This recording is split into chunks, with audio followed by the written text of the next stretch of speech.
Hello and welcome to this holiday edition of FYI Weekly, your official source for City of Greensboro news and information.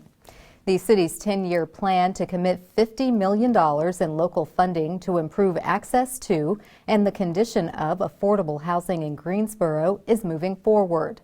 Titled Housing GSO, Creating Opportunities to Build a Better Community, the plan has four primary goals: to provide affordable rental homes, reinvest in neighborhoods, provide access to home ownership, and provide supportive housing. The full plan is available on the city's website. In other housing news, the Greensboro City Council voted to approve an ordinance rezoning a portion of West Cone Boulevard and Claiborne Street. This will make way for the construction of 480 apartments. There will be two access points to the property on Cone Boulevard. On a water and sewer note, City Council approved a contract for $1 million to allow the Mitchell Water Treatment Plant to process water with fewer chemicals. Birch Creek sewer improvements are underway thanks to a $5.8 million contract and a grant from the Department of Commerce. Construction is set to be completed in December 2022. The city is also investing more than $17 million to support a water main rehabilitation and replacement project. In response to the issue of violent crime, the city of Greensboro tapped the group one step further to facilitate the Cure Violence program. Cure Violence offers a different yet effective approach in prevention of violence by treating violence as a public health crisis and working to uncover the root causes to violence. One step further, and Gate City Coalition, or GCC, began administering the Cure Violence program in January 2020. Their efforts have been deployed in two target areas, the MLK Corridor and Smith Homes community. The two most effective methods used by the Cure Violence program is mediation and building relationships with impacted families, inner circles, and victims of people who have been murdered, injured, or assaulted. The goal is to prevent victims and their families from engaging in retaliation. City Council passed a resolution authorizing an extension between the city and One Step Further for $399,000 to continue to fund the Cure Violence initiative. This extends the contract through December 31st, 2020 to align with the calendar year. The Greensboro City Council unanimously approved Juneteenth as a paid holiday for city employees.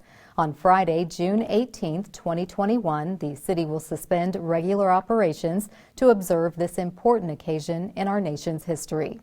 Most people believe President Abraham Lincoln's Emancipation Proclamation freed all slaves.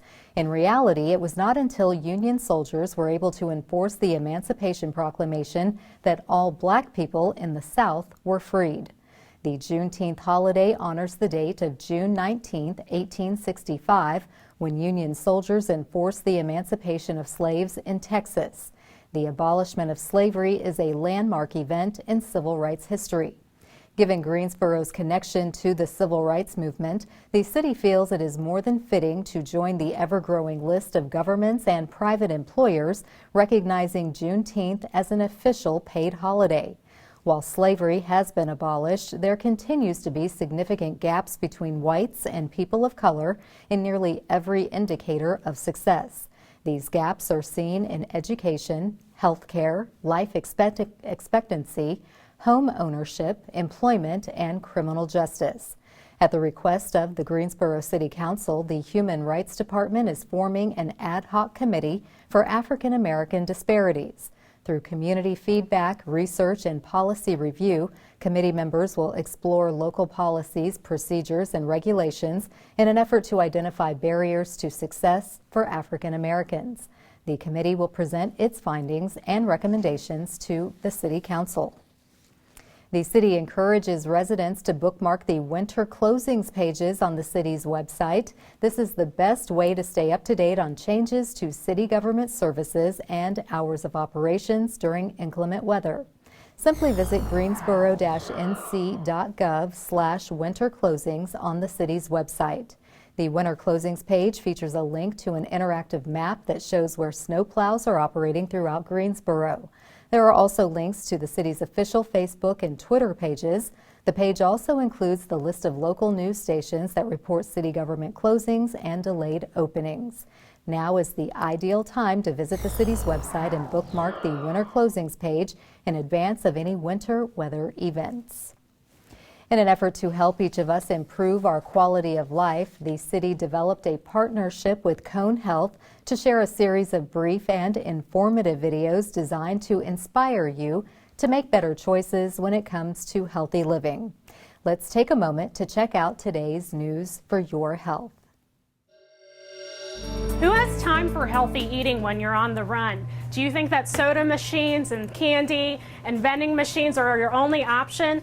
My name's Jenifer Williams, and I'm a registered dietitian at Penn Hospital, and I'm going to provide you with some tips about healthy eating and healthy snacking when you're on the run. I know you're busy too, so let's go.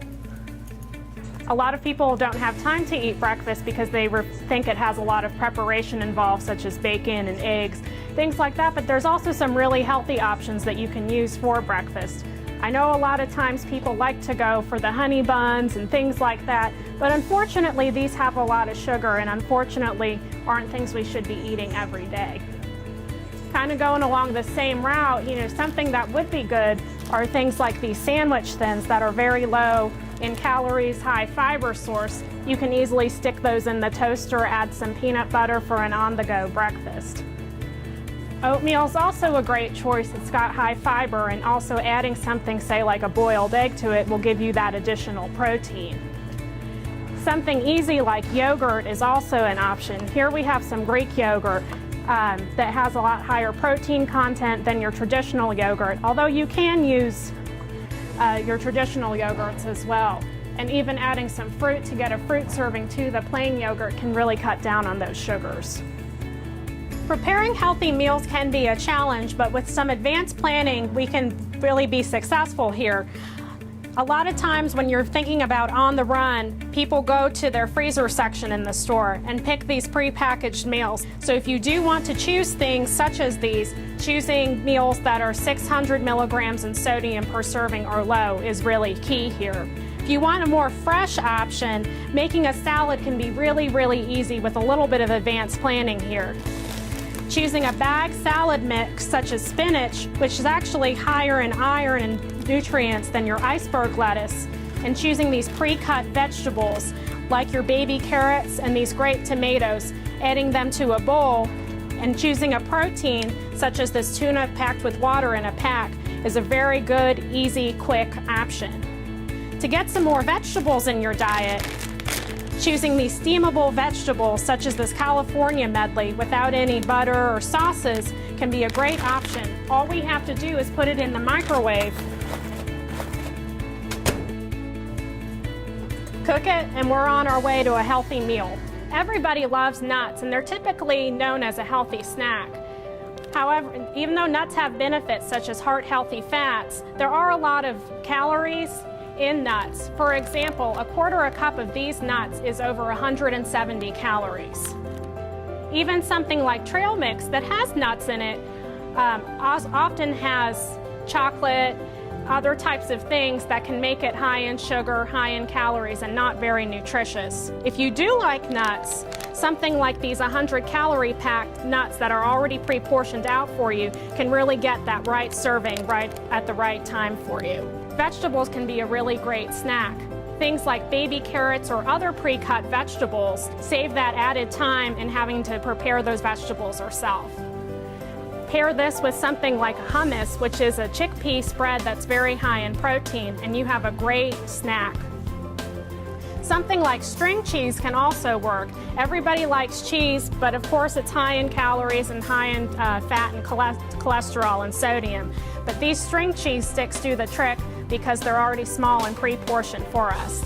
Pair that with some fresh fruit or even a fruit cup with 100% fruit juice, and you have a low-calorie, low-sugar snack. So in addition to choosing healthy foods and snacks, choosing healthy beverages to accompany them are very, very crucial. To get through the day, a lot of times people think they need more energy and need that energy burst, so they choose things like your vitamin waters, your sports drinks, sodas to get through their day. Unfortunately, these things don't have a lot of nutrition value and have a lot of sugar. Some really good options or alternatives to your soda pops and sugary drinks can be things like your sparkling water. Of course, water is a great beverage, but it can be a little bit plain just by itself. Some recommendations I have are to add some fruit slices like lemons or limes or oranges to the water to give it a little bit extra flavor. Additionally, they have some dehydrated slices like these over here that you can add to the water as well. Of course, low-calorie drink mixes are also a good option. They can come in these convenient small packages that you can just add to the water here. Thank you for joining me. I hope I've provided some useful tips about healthy eating on the go. For more information, go to conehealth.com/healthy eating. As for me, I'm running late to a meeting, so I'm going to bring a snack in case it goes late. Despite the pandemic, 2020 turned out to be a stellar year for city staff who claimed top honors in their field, including a gold medal. We'll have that story and more news coming up after the break. Stay with us.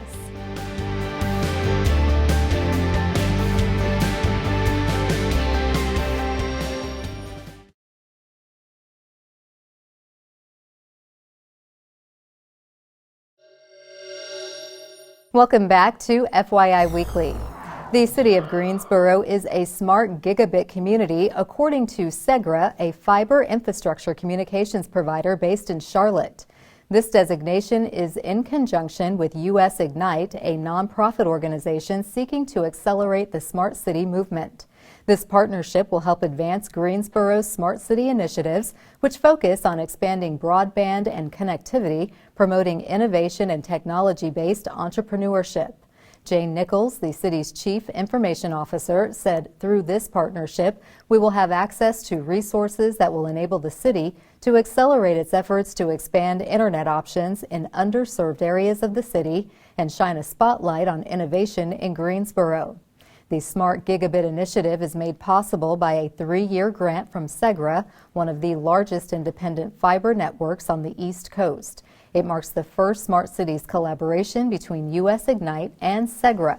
Partner communities leverage broadband to develop innovative new services, drive local job growth, and improve quality of life. Through the US Ignite ecosystem, communities gain access to shared technologies and best practices, as well as new funding and partnership opportunities. The Greensboro Parks and Recreation Department is the recipient of the Class 2 category for the National Gold Medal Award. This is presented by the American Academy for Parks and Recreation Administration and the National Recreation and Park Association. Due to the pandemic, this year's award ceremony took place virtually.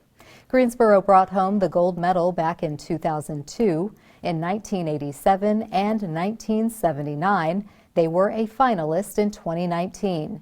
Agencies are judged on their ability to address the needs of those they serve through the collective energies of community members, staff, and elected officials.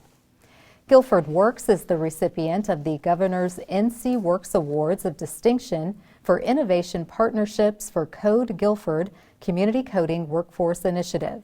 Working with community partners, Guilford Works developed a unique educational opportunity which offered exposure to technology-based career options for youth and adults. Introduced in July of last year, the Code Guilford initiative was spearheaded by Guilford County Workforce Development Board, Welfare Reform Liaison Project, Guilford Technical Community College, and Guilford County Schools. The virtual presentation ceremony can be viewed on YouTube. Guilford Works Executive Director Chris Rivera said it has been exciting to realize the power of community collaboration through this initiative. Code Guilford demonstrated our collective capacity to expose and equip our workforce with skills that will be in high demand across multiple industries for years to come. The City of Greensboro's Office of Workforce Development, which organizes program services and operations within the Greensboro, High Point, and Guilford County Workforce Development Board, is commonly referred to as Guilford Works. Creative Greensboro has launched public record Greensboro's Creatives. This is a video interview series featuring local artists. These segments are posted online on the first and third Fridays of each month. They are also emailed to subscribers of the Creative Greensboro newsletter. The project was created by R.J. Hooker as a way to showcase artists with an incredible array of backgrounds and disciplines, sharing their lives, work, struggles, and purpose. The project meets the Creative Greensboro Cultural Arts Plan goals to provide individual artists and creative entrepreneurs with professional support systems and programs for networking and to develop approaches to building broader community awareness of arts, culture, and creativity throughout Greensboro. Creative Catalyst Fellowships advance artist leadership. These competitive paid fellowships, facilitated by the Keenan Institute, aim to support the next generation of artist leaders. To learn more about Creative Greensboro, visit the city's website. In an effort to spotlight and celebrate local artists, business owners, community builders, and essentially the next generation of leaders, the city is proud to partner with Action Greensboro to introduce our Made in Greensboro series. This day, we place the spotlight on Barks, a premier producer of treats for the family dog.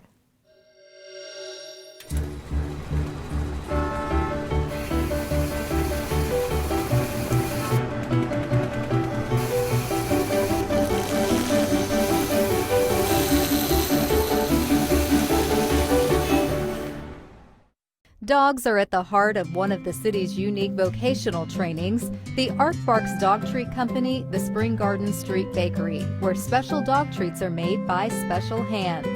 The All-Natural Dog Treat Company is a program of the Arc of Greensboro. It provides individuals with intellectual or developmental disabilities vocational training while they work as staff bakers in an operational bakery.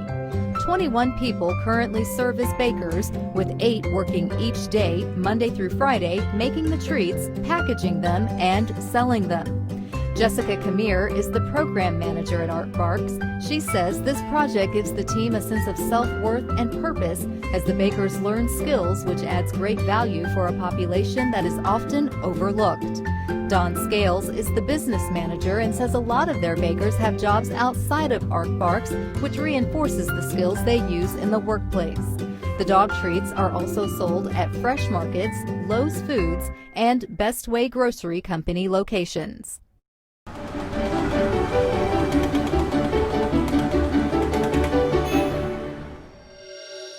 To learn more about Made in Greensboro, visit the Action Greensboro website at madeingso.com. One way to stay informed about decisions that impact our city is by attending or tuning in to City Council meetings at 5:30 p.m. on the first and third Tuesday of the month. The fourth Tuesday is reserved for a meeting as needed. Due to COVID-19, the City Council is meeting virtually. The Greensboro City Council meetings are broadcast right here on GTN. The meetings are also streamed live on the city's website and on Roku. City Council meetings usually take place on Level 2 of the Melvin Municipal Office Building, located at 300 West Washington Street. To review the council meeting schedule and agendas, please visit the city's website. Stay tuned for some useful information about Greensboro as we tell you something about the city. That's coming up after the break. Stay with us.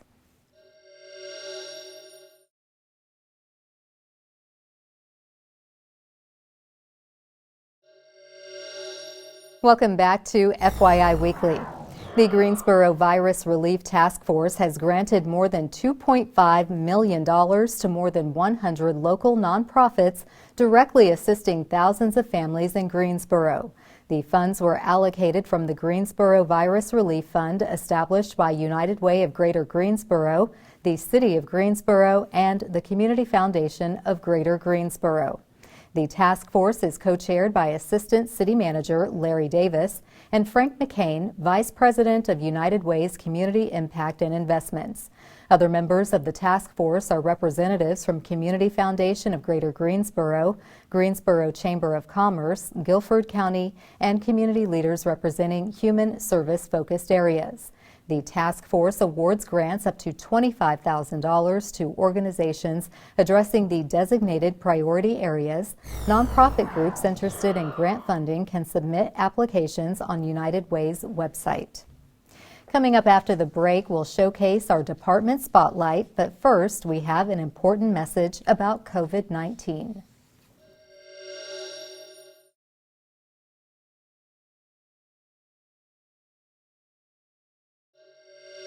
Remember the 3 W's. Wear a cloth face mask covering, wait 6 feet from others, and wash your hands often. By working together, we can adjust to this new normal and continue to save lives.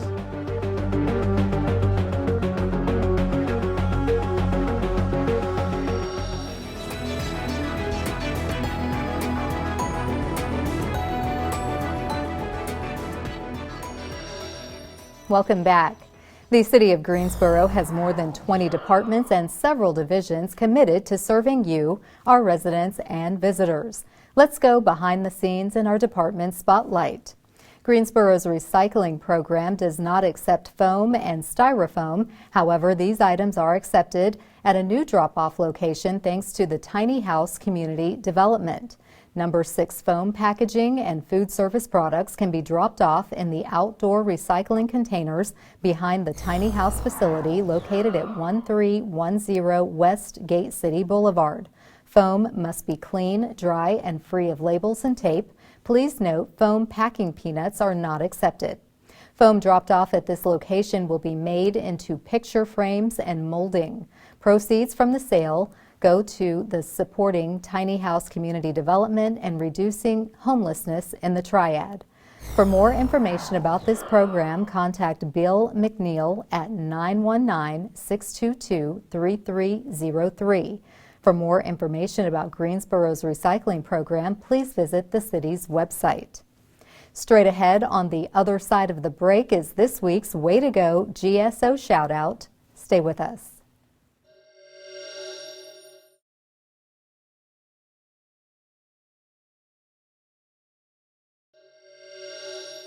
As we draw to a close, we always want to end on a positive note with our Way to Go GSO shout-out.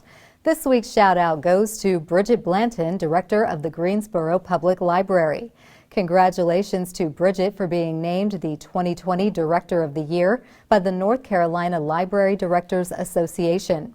The organization includes 84 library systems. Members submit award nominations, and Blanton has been a member since 2012. Blanton said the North Carolina Public Library Directors Association is dedicated to creating the space for directors to collaborate. I am honored the association selected me as the NCPLDA Director of the Year. This award serves as an extra incentive to make the Greensboro Public Library a conduit to destiny for the community. Way to go, Bridget Blanton, and congratulations again. Please remember, as more places continue to open, wear your face covering, wait 6 feet apart, and wash your hands often. That concludes this edition of FYI Weekly, but you can easily stay connected to the latest city news by linking to us on Facebook, Twitter, YouTube, and Instagram. Alexa users can subscribe to our 5-minute flash briefings, which airs on 90.1 FM. Be sure to download our weekly podcast, Talk City Greensboro, and now GTN is streaming on Roku. For all of us here at the City of Greensboro, have a happy and safe holiday season. Thanks for watching, and we'll see you next time.